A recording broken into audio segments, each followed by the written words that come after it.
Nah, di dalam pendugaan spasial itu ada dua istilah yang hampir sama tapi sebenarnya berbeda.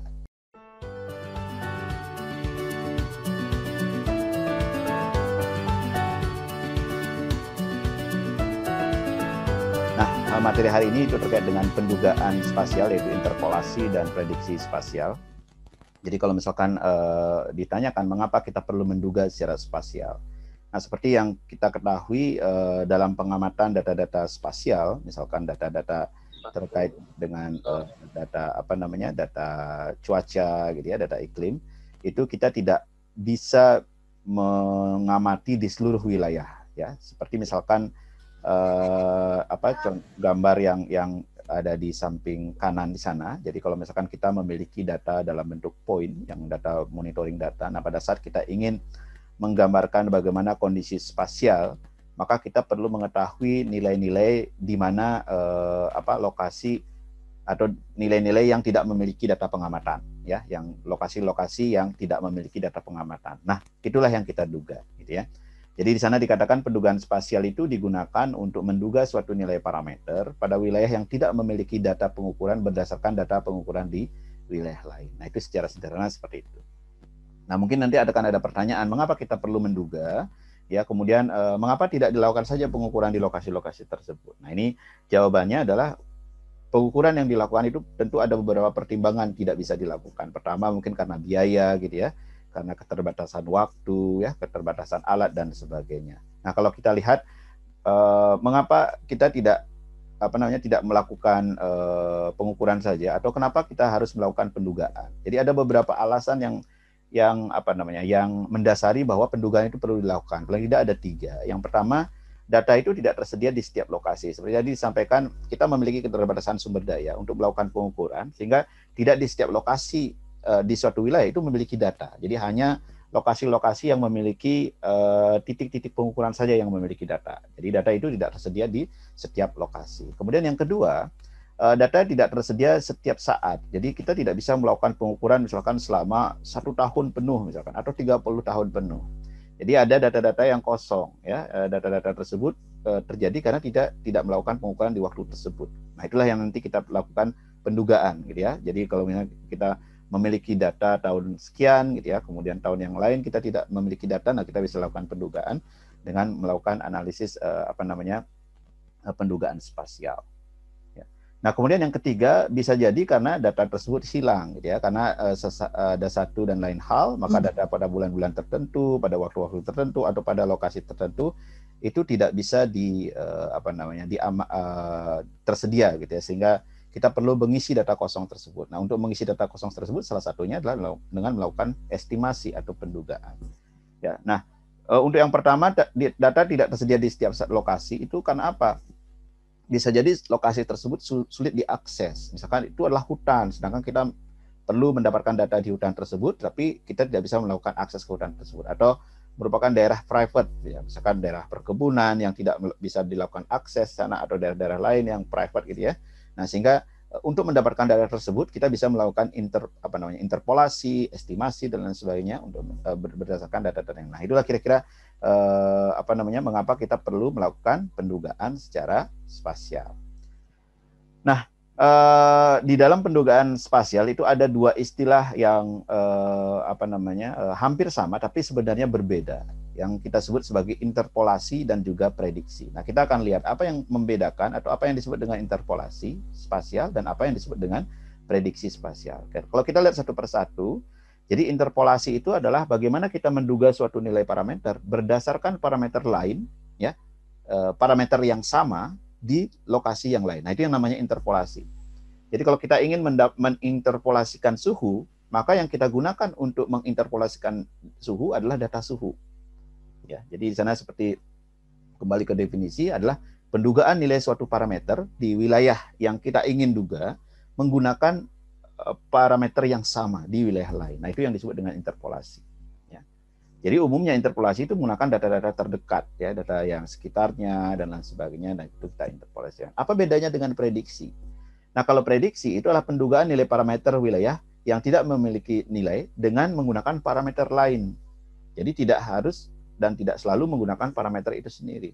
Sebagai contoh, saya ingin memprediksi berapa suhu di ketinggian 2000 meter, ya. Nah, saya bisa gunakan nilai ketinggian sebagai prediktornya. Ya, jadi memprediksi adalah mengestimasi nilai di suatu wilayah secara spasial menggunakan data lain, data dari variabel lain. Jadi kalau kita ingin menduga atau memprediksi suhu, kita bisa menggunakan parameter-parameter lain, ketinggian, bisa dengan tekanan dan lain sebagainya. Itu di sana dicontohkan misalnya menduga suhu, ya, nilai suhu dengan menggunakan nilai elevasi. Nah, itulah yang membedakan antara interpolasi dan prediksi. Jadi kalau interpolasi menggunakan parameter atau variabel yang sama, kalau prediksi menggunakan variabel yang berbeda. Ya. Nah, kemudian di dalam pendugaan spasial, kita juga tidak terlepas dari yang namanya sampling. Jadi kalau pada saat kita menduga secara spasial, kita perlu menentukan lokasi-lokasi sampel itu di mana. Nah, kalau misalkan di dalam curah hujan, yang disebut dengan sampling itulah lokasi-lokasi stasiun. Jadi kita ingin membuat suatu peta wilayah curah hujan, maka kita meletakkan stasiun-stasiun yang kita asumsikan sebagai sampel. Ya. Jadi ada dua hal yang perlu diperhatikan di dalam menentukan sampling. Yang pertama, lokasi dan distribusinya ada di mana. Jadi, lokasi di mana kita harus meletakkan stasiun itu. Dalam mata kuliah hidrometeorologi Anda sudah diberikan cara gitu ya, metode untuk menduga berapa jumlah stasiun yang efektif, ya. Jadi berapa jumlah stasiun. Nah, ini yang kedua. Jadi hal yang diperhatikan yang kedua itulah jumlah sampelnya ada berapa. Jadi kalau misalnya saya punya luasan 100 hektar, berapa jumlah sampel yang efektif? Kalau saya punya 1000 hektar, berapa luas sampel yang efektif? Nah, itu harus diperhatikan, ya. Jadi ada dua hal yang perlu diperhatikan di sana. Yang pertama adalah di mana saya meletakkan lokasi sampel itu, bagaimana distribusinya. Kemudian yang kedua, berapa jumlah sampelnya. Nah, kalau kita lihat satu persatu, misalkan lokasi dan distribusi sampel. Jadi, lokasi sampel harus mampu mewakili daerah kerja kita. Ya. Sampel harus terdistribusi di wilayah tersebut. Kemudian, distribusi sampel itu biasanya disesuaikan dengan karakteristik wilayah. Jadi, sesuai dengan topografinya seperti apa, apakah sesuai dengan tutupan lahan yang mewakili tutupan lahan, seluruh tutupan lahan. Misalkan saya punya 3 tutupan lahan, masing-masing tutupan lahan saya beri 3 sampel dan lain sebagainya. Nah, itu harus dijelaskan distribusinya bagaimana. Ya. Nah, kemudian pemilihan model distribusi juga akan mempengaruhi. Jadi, apakah saya gunakan random saja menentukan lokasi sampel, ataukah menggunakan sistem klasterisasi gitu. Jadi diklasterkan dulu gitu ya. Kemudian ataukah mungkin menggunakan analisis statistik gitu ya. Nah, itu yang akan, kenapa? Pemilihan lokasi sampel tadi itu menentukan kualitas dari hasil analisis yang kita lakukan, gitu ya. Interpolasinya seperti apa, baik tingkat akurasi dan sebagainya, itu sangat dipengaruhi juga oleh bagaimana distribusi sampel yang kita miliki. Nah, jumlah sampel ini juga mempengaruhi, karena yang ideal itu adalah jumlah sampel yang banyak, gitu ya. Tapi kan karena ada pengaruh dari limitasi sumber daya, karena ada pengaruh dari jumlah alat yang kita miliki, pengaruh dari biaya, waktu dan lain sebagainya, sehingga kita tidak bisa mendapatkan sampel yang banyak tadi. Maka kita perlu reduksi. Nah, bagaimana cara mereduksi sehingga hasil dari sampling tadi itu tidak mempengaruhi hasil akhir. Nah, itu yang perlu kita perhatikan. Jadi ada beberapa faktor misalkan yang kita perlu pertimbangkan. Di sana bisa finansial gitu ya, sumber dananya dari mana, berapa jumlah dana tersedia, resource yang tersedia, kemudian kemudahan akses dari sampling tersebut, jumlah alat sampling dan lain sebagainya. Nah, ini merupakan 4 metode bagaimana kita meletakkan sampling. Ya, jadi kalau misalkan saya memiliki suatu areal, itu ada beberapa cara kita bisa meletakkan sampling. Paling tidak ada 4 distribusi sampel. Yang pertama disebut dengan systematic sample pattern, gitu ya. Jadi polanya itu secara sistematis, teratur. Kemudian yang kedua itu secara random, ya, random sampling patterns. Ya, kemudian yang ketiga diklasterkan, jadi dikelompok-kelompokkan, ya. Kemudian baru yang yang keempat itu adaptive sampling pattern. Jadi dia menyesuaikan dengan kondisi seperti tadi. Kalau misalkan saya punya 3 lokasi, ya kita bandingkan dari 3 lokasi, artinya 3 tutupan lahan tadi. Kemudian kita juga membandingkan dengan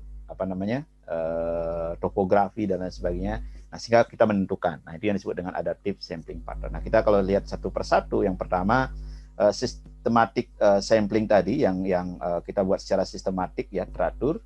Nah, kelebihannya itu memang mudah dipahami karena dengan asumsi semua wilayah itu akan memiliki sampling, akan memiliki titik-titik sampel pengambilan data.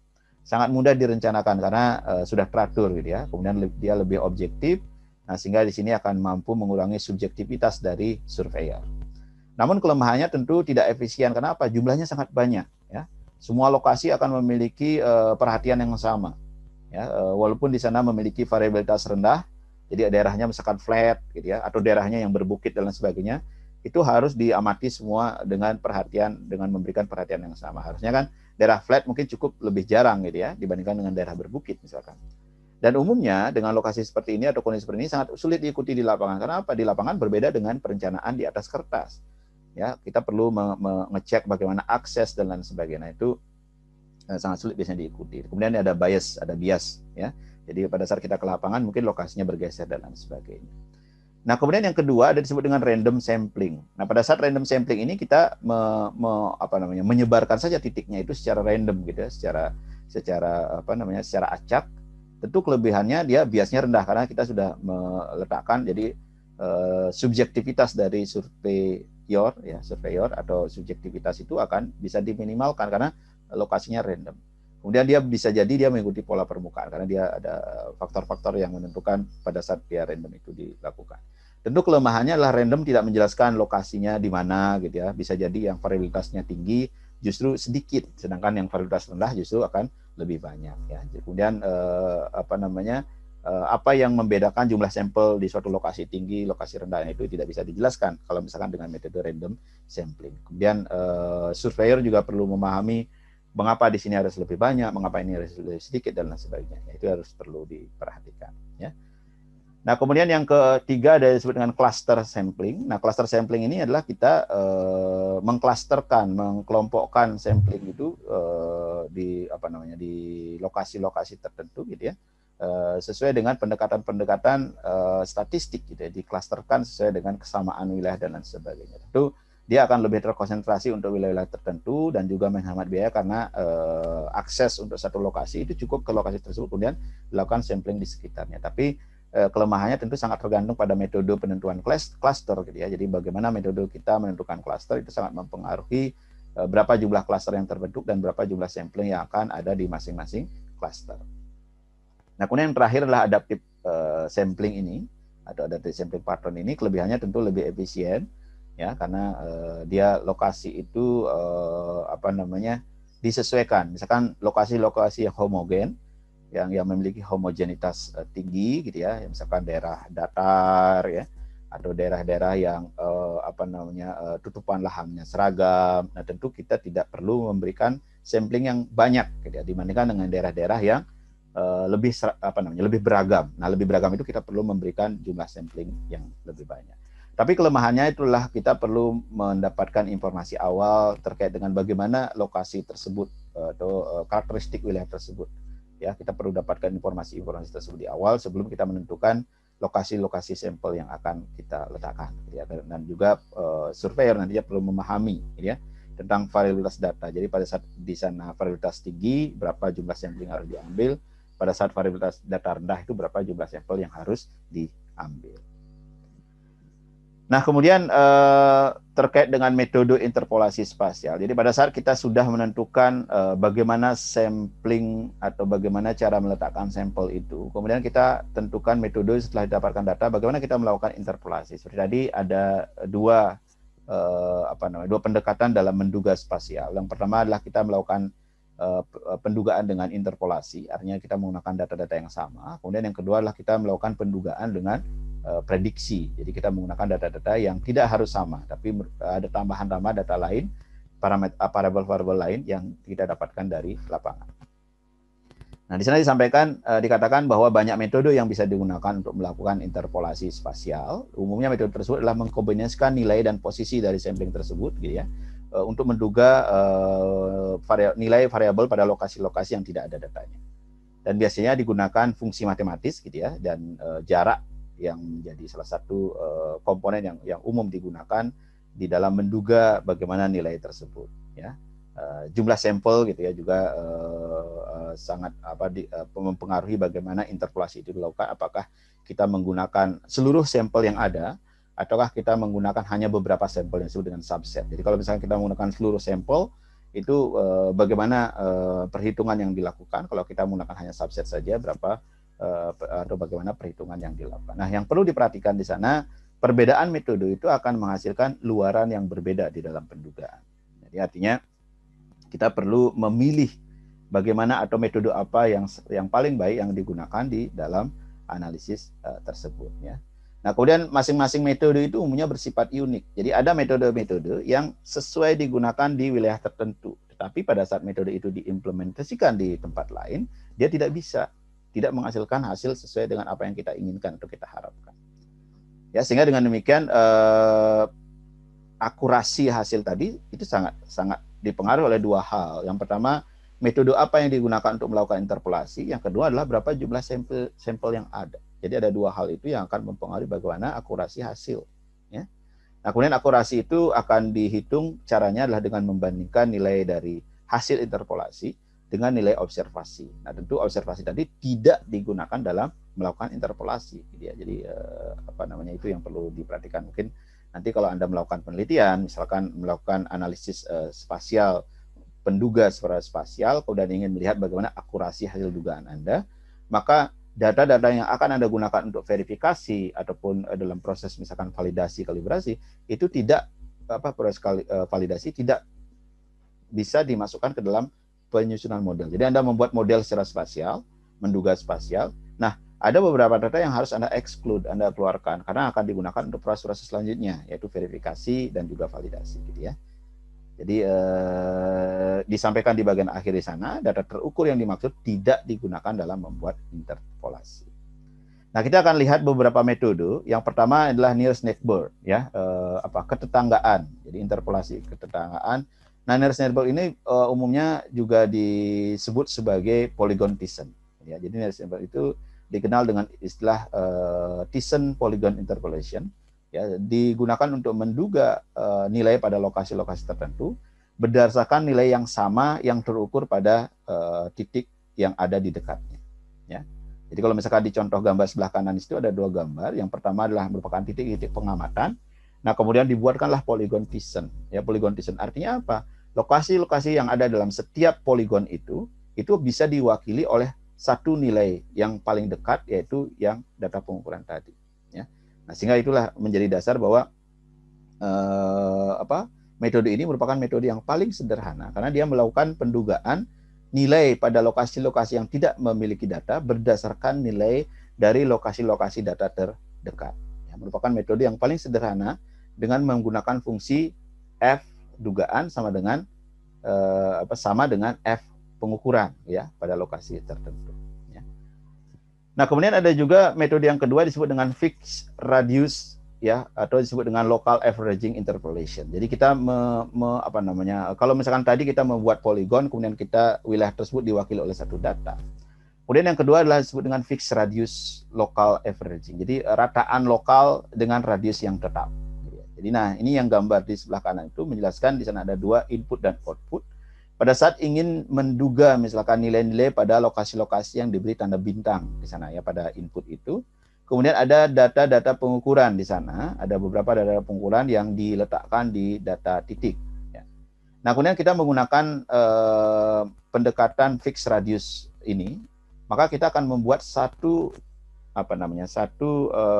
radius dari titik pendugaan, titik yang ingin kita duga.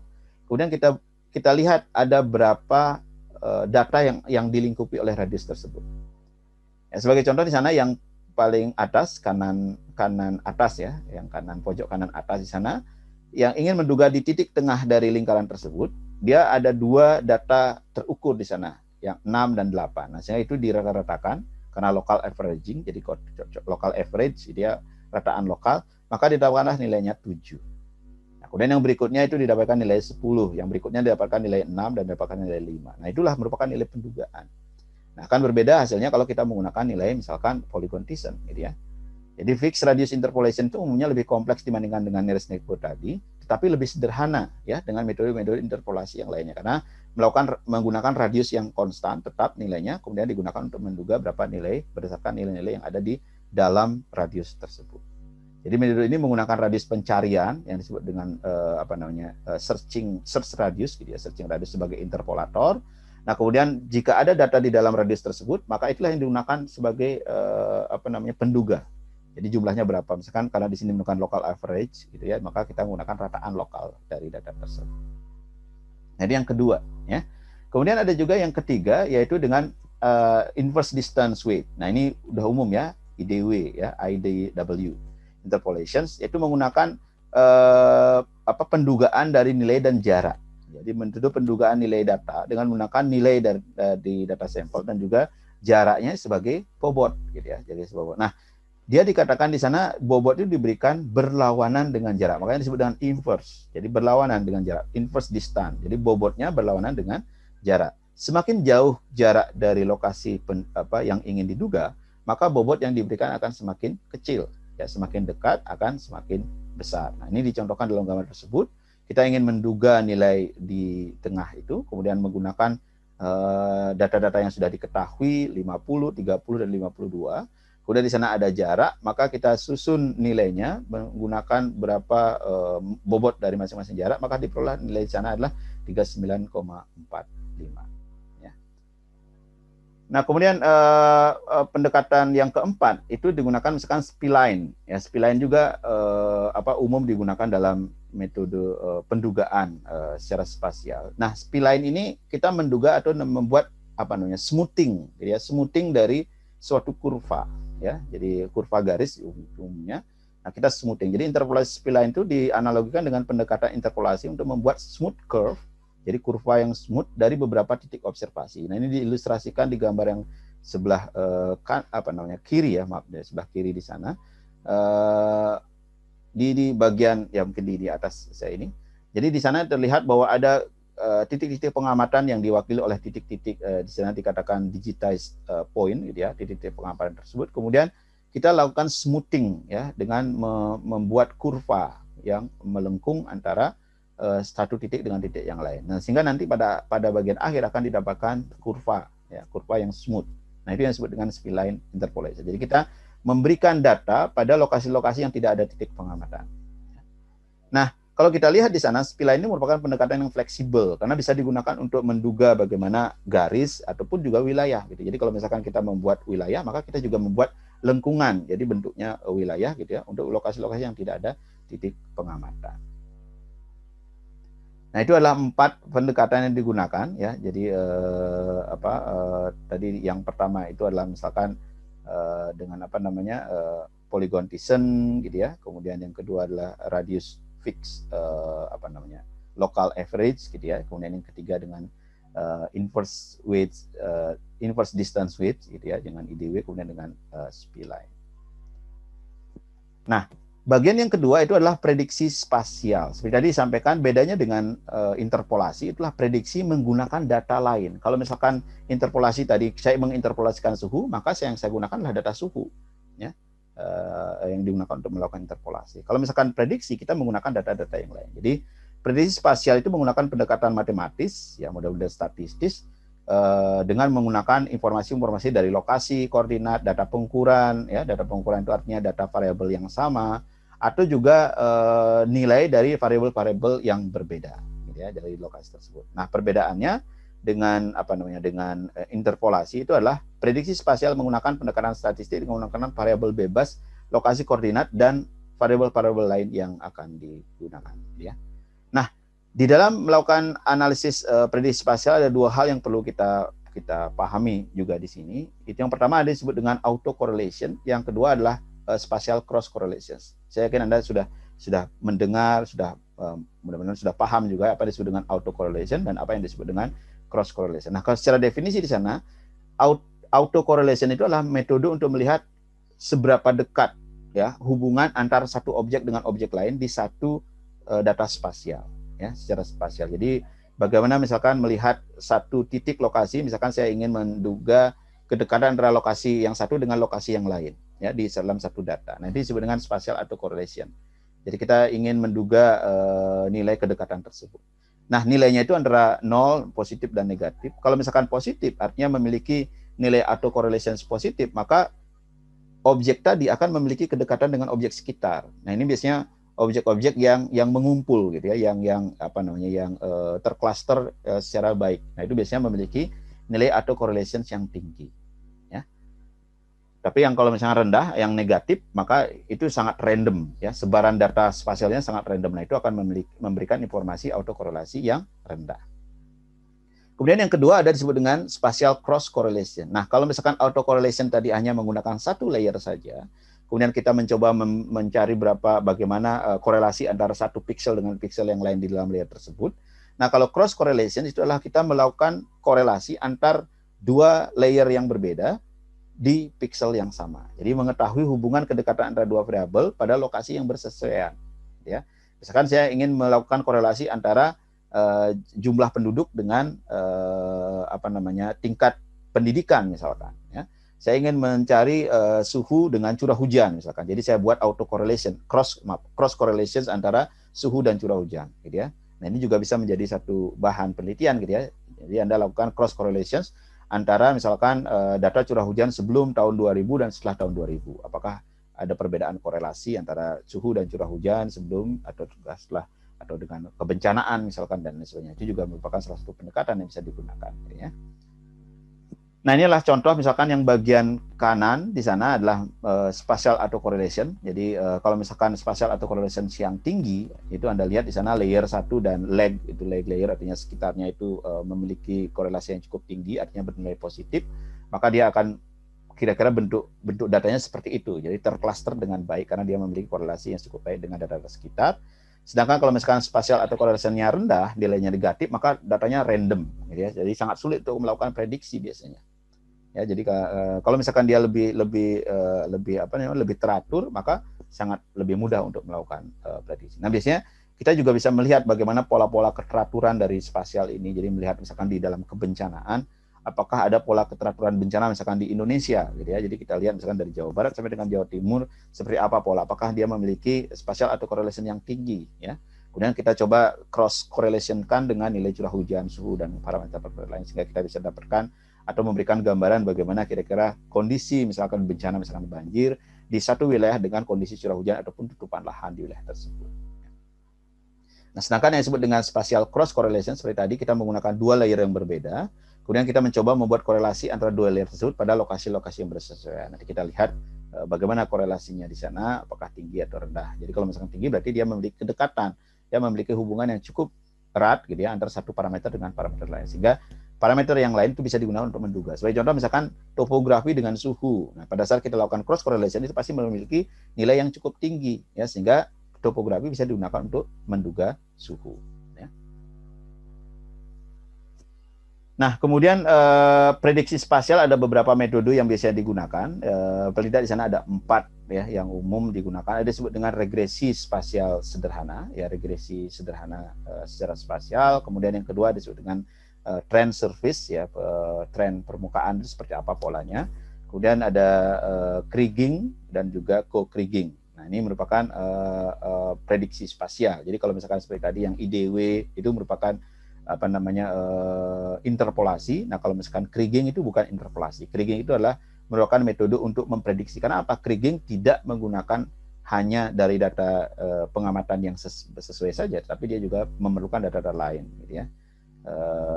Dalam melakukan pendugaan terhadap nilai spasial. Nah, kalau kita lihat secara definisi masing-masing, regresi spasial itu adalah metode pendugaan dengan menggunakan nilai observasi itu sebagai prediktor dan juga variabel lain, gitu ya, variabel lain dan juga lokasi koordinat.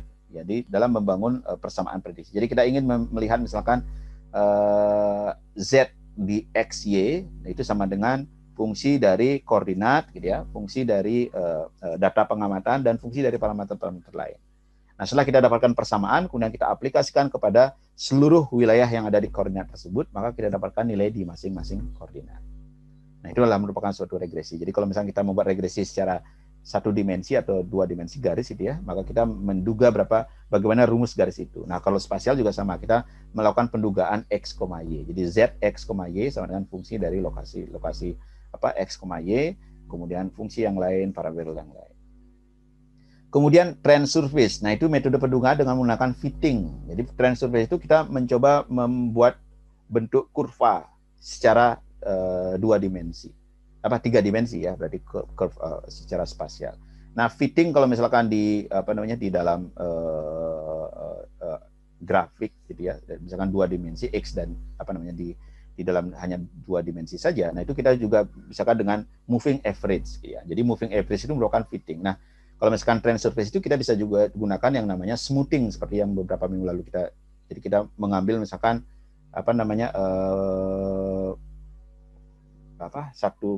satu window gitu ya, 3x3, kemudian kita lakukan rataan. Nah, itu juga merupakan trend surface. Jadi kita melakukan fitting berdasarkan nilai-nilai dari pixel-pixel yang ada datanya. Nah, kemudian kriging. Nah, kriging ini yang umum mungkin kita ketahui. Jadi kriging ini adalah pendugaan nilai parameter berdasarkan analisis statistik yang di dalamnya itu ada 3 komponen yang diperlukan. Di dalam kriging itu kita perlu spatial trend ya, kita perlu bagaimana trennya. Kemudian kita perlu namanya local spatial autocorrelation, dan yang ketiga adalah stokastik yang memberikan nilai random ya. Jadi pada saat menyusun persamaan untuk kriging, kita memasukkan parameter-parameter tadi, jadi spatial trend, local spatial autocorrelation, dan juga stokastik. Nah, sehingga kita mendapatkan fungsi kriging itu, kemudian itu digunakan untuk menduga nilai-nilai pada lokasi-lokasi yang tidak memiliki data. Ya. Nah, apa bedanya dengan co-kriging ya? Nah, kalau co-kriging itu adalah pengembangan dari kriging terjadi dengan penambahan variabel terukur lain sebagai prediktor. Ya. Jadi kalau misalkan yang kriging itu hanya berdasarkan atas data spatial trend saja, jadi hanya spatial trend dari data tersebut, kemudian auto correlation dari data tersebut, dan juga tambahan dari stokastik variationnya untuk random. Nah, kalau misalkan co-kriging, kita menambahkan variabel lain. Makanya dalam pendugaan misalkan curah hujan, kita menggunakan kriging hanya didasarkan atas data curah hujan di lokasi-lokasi yang lain gitu ya. Tetapi kalau misalkan co-kriging, kita menambahkan parameter lain, misalnya menambahkan topografi, kita tambahkan nilai curah suhu dan lain sebagainya yang dimasukkan ke dalam kriging. Nah, sehingga di sana akan mampu memberikan hasil yang lebih baik. Karena sifat lokal dari lokasi tersebut juga bisa diinterpretasikan dari data-data tadi. Gitu ya. Nah, kemudian yang berikutnya, setelah kita melakukan interpolasi dan juga prediksi secara spasial, bagaimana kita mengetahui bahwa nilai tersebut baik atau tidak? Nah, ini yang kita perlu melakukan perhitungan nilai akurasi. Kita harus menguji akurasi hasil. Ya. Jadi mungkin untuk menjawab pertanyaan seberapa akurat nilai pendugaan yang kita lakukan, gitu ya. Metode mana yang paling baik misalkan yang kita lakukan, yang kita gunakan. Jadi untuk menjawab hal tersebut, pendekatan yang digunakan adalah untuk mengevaluasi, gitu ya. Jadi akurasi kita harus hitung bagaimana akurasi dari data tersebut, bagaimana akurasi hasil pendugaan, bagaimana akurasi interpolasi yang kita lakukan, bagaimana akurasi prediksi yang kita lakukan. Itu kita harus hitung. Ya, pendekatan yang umum dilakukan adalah melakukan analisis statistik. Jadi membandingkan antara hasil dugaan dengan observasi, kemudian mencari error. Ya, mencari error di sana. Jadi error itu kalau diasumsikan P itu adalah merupakan nilai prediksi, O itu adalah observasi, maka kita cari error di setiap titik, di setiap lokasi, di setiap pixel itu, kemudian dicari errornya. Setelah didapatkan seluruhan error, kemudian dihitunglah secara rumus statistik. Misalkan dengan root mean square error, ya dicari misalkan dikuadratkan, kemudian diakar kuadratkan lagi. Fungsinya apa? Untuk menghilangkan nilai negatif. Jadi kalau misalkan kita kuadratkan, kan kalau angka negatif kita kuadratkan, itu nilainya akan jadi positif. Tapi untuk mengembalikan ke nilai aslinya, maka kita akar kuadratkan. Maka kita dapatkan root mean square error. Jadi error total dalam satu wilayah itu kita dapatkan. Atau misalkan mean average error, ya, ada rataan average, rataan error. Atau mungkin menggunakan mean bias error. Bias. Jadi kalau bias itu negatif dan positif itu dihitung, gitu ya. Apakah dia overestimate atau underestimate itu dihitung, atau indeks-indeks lainnya. Nah, ini analisis statistik itu kita lakukan pendugaan. Dalam misalkan nanti Anda melakukan penelitian, di bagian akhir itu biasanya perlu dilakukan analisis. Apakah hasil evaluasi analisis yang kita lakukan itu sesuai? Karena umumnya kan selalu membandingkan hasil modeling dengan observasi, gitu ya. Maka kita perlu lakukan analisis seperti ini. Ya. Jadi prosesnya kalau kita melakukan pendugaan secara spasial, maka kita perlu lakukan analisis untuk melihat seberapa akurat dari pendugaan itu dilakukan, gitu ya. Nah, ini bisa salah satu contohnya dengan beberapa nilai-nilai statistik di sini bisa digunakan. Baik, kemudian ini merupakan salah satu contoh ya, jadi analisis yang dilakukan. Ini salah satu jurnal dengan judul misalkan Evaluations of Interpolation Technique for Creations of Daily Precipitation. Jadi ingin melakukan pendugaan atau sebenarnya ingin membuat data spasial curah hujan harian dengan grid 1 kali 1 kilometer misalkan ya. Untuk satu wilayah di sana tahun 80 sampai dengan 2010. Kemudian ingin dibandingkan di sana evaluasi teknik-teknik interpolasi mana yang paling baik. Gitu ya. Nah, di sana kalau Anda baca nanti di dalam paper tersebut ada beberapa teknik interpolasi yang bisa digunakan yang akan dievaluasi. Ada disebut dengan linear multiple regression gitu ya, kemudian geographic weak regression dan seterusnya, termasuk juga inverse distance weak gitu ya, kemudian kriging ya, kemudian gabungan antara beberapa beberapa pendekatan itu. Nah, kemudian itu akan dibandingkan. Jadi itu metodologinya ya. Bagaimana membandingkan antara kedua ada beberapa pendekatan yang digunakan untuk melakukan interpolasi. Nah, pertanyaan kembali ke yang tadi, bagaimana kita memilih mana yang paling baik? Maka evaluasi itu didasarkan atas namanya skill score. Ya, skill score ini Anda bisa lihat di dalam paper Hofstra et al. 2008 ada beberapa pendekatan atau metode yang digunakan untuk menghitung namanya skill score ya, nilai dari skill keakuratan dari metode tersebut ya.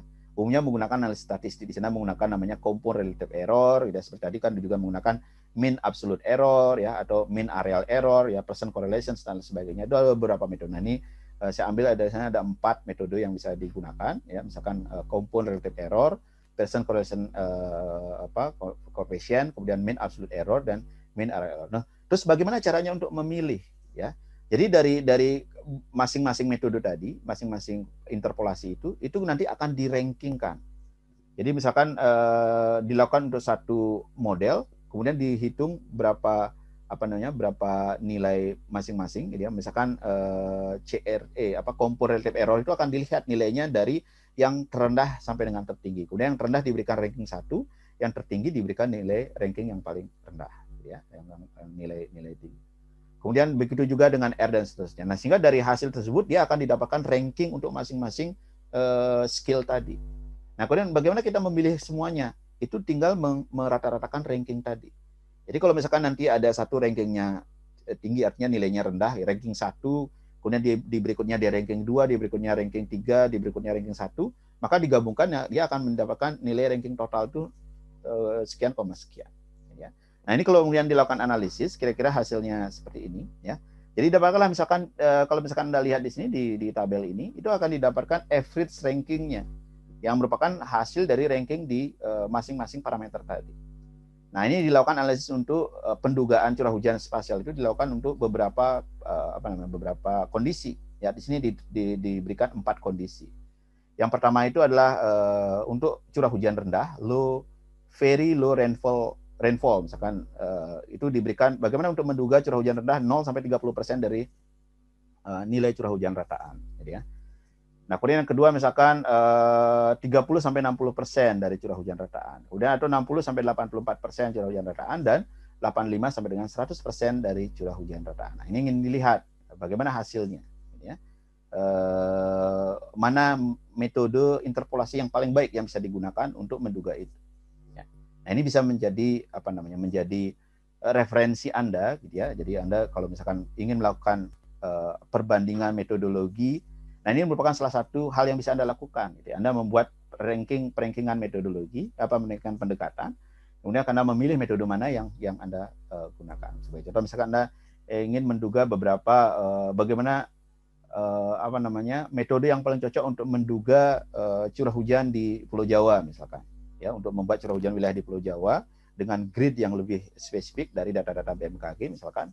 Nah, mana yang paling sesuai? Misalkan Anda gunakan metode interpolasi dan juga pendugaan prediksi, misalkan Anda gunakan IDW, Anda gunakan kriging, co-kriging, Anda gunakan spline, Anda gunakan, kemudian Anda coba evaluasi gitu ya, mana yang paling sesuai ya. Atau mungkin Anda buat auto correlation, misalkan auto correlation antara curah hujan dan mana yang paling cocok, curah hujan dengan suhu kah, curah hujan dengan parameter lain, apakah ada parameter tambahan dan sebagainya, itu Anda bisa evaluasi. Nah, itu biasanya bisa menjadi bahan yang bisa Anda gunakan sebagai bahan penelitian.